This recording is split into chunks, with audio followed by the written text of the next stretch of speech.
Introduction à la psychanalyse. La psychanalyse est une méthode pour explorer l'esprit humain. Elle a été développée par Sigmund Freud à la fin du XIXe siècle. Son objectif est de comprendre comment nos pensées et nos comportements sont influencés par notre inconscient. L'inconscient regroupe des pensées et des sentiments qui restent cachés dans notre esprit et que nous ne connaissons pas consciemment.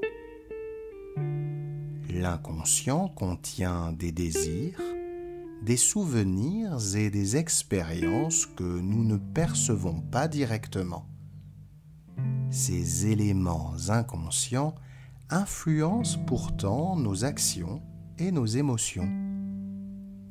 Freud a aussi décrit 3 parties principales de la personnalité: le moi, le ça et le surmoi.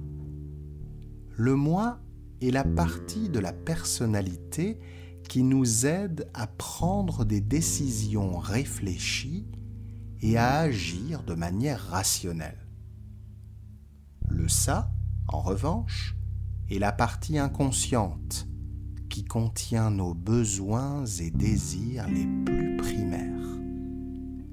Enfin, le surmoi représente notre conscience morale, influencée par nos parents et la société, qui nous guide pour distinguer ce qui est bien ou mal. Notre esprit utilise parfois des stratégies pour se protéger de pensées ou sentiments désagréables. Ces stratégies sont appelées mécanismes de défense.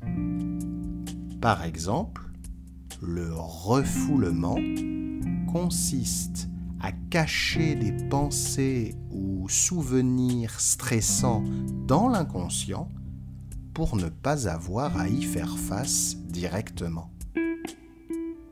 La psychanalyse n'est pas seulement une théorie, elle est aussi une méthode thérapeutique. Pendant une séance, le patient parle librement de ses pensées, souvenirs et émotions avec le psychanalyste. Le but de cette thérapie est d'explorer l'inconscient afin de comprendre les problèmes du patient et de trouver des solutions. La psychanalyse a eu un énorme impact sur la compréhension de l'esprit humain.